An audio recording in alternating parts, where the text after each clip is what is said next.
السلام علیکم ناظرین و سامعین، اس ویڈیو میں آپ کی خدمت میں حضرت واصف علی واصف صاحب کے خوبصورت اقوال پیش کروں گا، اور میں اللہ تعالیٰ سے دعا گو ہوں کہ وہ ہمیں ان خوبصورت اقوال سے سبق حاصل کرنے کی توفیق عطا فرمائے۔ ویڈیو کو آخر تک دیکھیں۔ اگر آپ چینل پر نئے ہیں تو چینل کو سبسکرائب کر لیں تاکہ مزید ویڈیوز آپ تک پہنچتی رہیں۔ آپ کی قیامت اس دن آ جائے گی جس دن آپ نہیں ہوں گے۔ دعا کرو تم اس عبادت سے بچ جاؤ جس میں اللہ کا قرب نہ ملے۔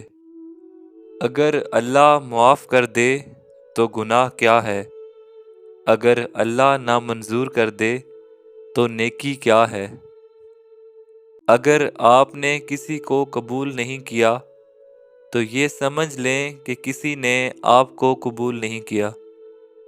اللہ کے خوف سے اپنی زندگی سے وہ کام نکال دو جو اللہ کے خوف کا باعث ہو سکتا ہے۔ اگر ایک ہاتھ اللہ کے لیے رکھ دو تو سارا وجود ہی اللہ کا ہو جائے گا۔ چھوٹی نیکی کو کبھی چھوٹی نیکی نہ سمجھنا، اور چھوٹے گناہ کو کبھی چھوٹا گناہ نہ سمجھنا۔ بدی کا موقع ہو اور بدی نہ کرو تو یہ بہت بڑی نیکی ہے۔ آج اتنا مشکل دور ہے کہ اس میں نیکی نہیں ہو سکتی، پھر بھی مساجد بھری پڑی ہیں۔ عبادت سے مکمل تزکیہ نفس نہیں ہوتا، بلکہ عبادت سے خطرہ نفس ٹل جاتا ہے۔ لوگوں سے الگ رہ کے سوچو گے تو لوگوں سے الگ سوچ مل جائے گی۔ اپنے پر غرور بھی نہ کرو اور اپنی تحقیر بھی نہ کرو۔ دو منصوبوں پر کام یکسوئی سے محروم کر دیتا ہے، اور یکسوئی کے بغیر عروج حاصل نہیں ہوتا۔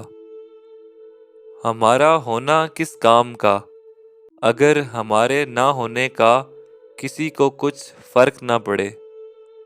انسان کو انسانوں پر رعب جمانے اور انہیں جھڑکی دینے کا کوئی حق نہیں۔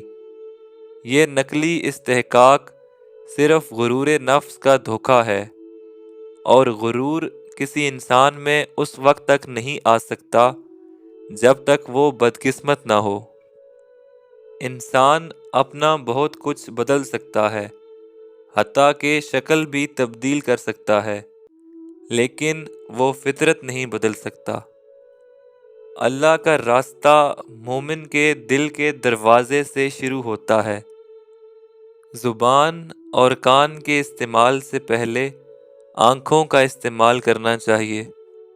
جن لوگوں کو اللہ کی معرفت ہوئی انہوں نے یہی اعلان فرمایا کہ حق معرفت ادا کرنا انسان کے بس کی بات نہیں۔ دنیا میں سب سے آسان کام نصیحت کرنا ہے، اور سب سے مشکل کام نصیحت پر عمل کرنا ہے۔ عظیم لوگ وہ ہوتے ہیں جو درد کے صحراؤں میں بیٹھ کر دنیا کو نخلستان کی خبر دیتے ہیں۔ دراصل خود پسندی اور خود پرستی کا منطقی نتیجہ اپنے آپ سے اور دوسروں سے بیزاری ہے۔ جب انسان کے دوست اور اس کے دشمنوں میں فرق باقی نہ رہے تو اسے جینے اور مرنے کے درمیان کیا فرق معلوم ہوگا۔ وہ لوگ جو انسان کو چھوڑ کر یا انسان سے منہ موڑ کر خدا کی تلاش کرتے ہیں کامیاب نہیں ہو سکتے۔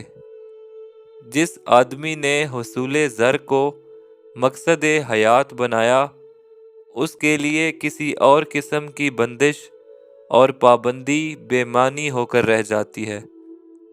اگر ہزاروں من چینی بھی ڈال دی جائے تو کڑوا کنواں میٹھا نہیں ہو سکتا۔ پانی کا اصل ذائقہ اس کی فطرت ہے۔ جس دور میں انسان کو حقوق کے حصول کے لیے جہاد کرنا پڑا اسے جبر کا دور کہتے ہیں، اور اگر حقوق کے لیے صرف دعا کا سہارا ہی باقی رہ جائے تو اسے ظلم کا زمانہ کہتے ہیں۔ ضمیر کی آواز پر کان نہ دھرنے والے بڑے بڑے محلات میں رہنے کے باوجود اپنے پیچھے ویرانیاں چھوڑ گئے۔ ہم عجیب لوگ ہیں، مواقع ضائع کر دیتے ہیں اور پھر ان کی تلاش شروع کر دیتے ہیں۔